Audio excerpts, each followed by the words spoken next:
नमस्कार मित्रांनो, स्वागत आहे तुमचं मेकॅनिकल ऑटो युट्यूब चॅनलमध्ये. मित्रांनो, आज आपण टायर साईज का निवडावी या विषयावरती बोलणार आहोत. कारण ट्रॅक्टर घेताना टायर साईज ही खूप महत्वाची असते. याचा डायरेक्ट परिणाम आपल्या स्पीड आणि परफॉर्मन्सवरती होतो. त्यामुळे मित्रांनो, व्हिडिओला शेवटपर्यंत बघा.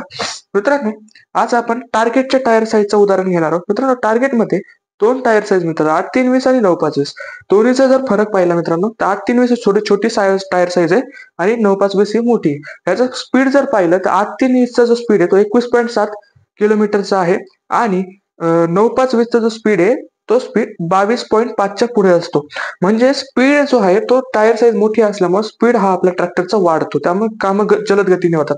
दुसरी गोष्ट म्हणजे परफॉर्मन्स मित्रांनो, 9-5-20 जर टायर पाहिला तर त्याचं स्लिपेज जरा कमी होतं कारण त्याची टायर साईज मोठी आहे आणि 8-3-20 ला स्लिपेज थोडं जास्त होतं. त्यामुळं ट्रॅक्टर घेताना टायर साईज ही फार महत्वाची असते. टायर साईज निवडताना विचारपूर्वक निवडा.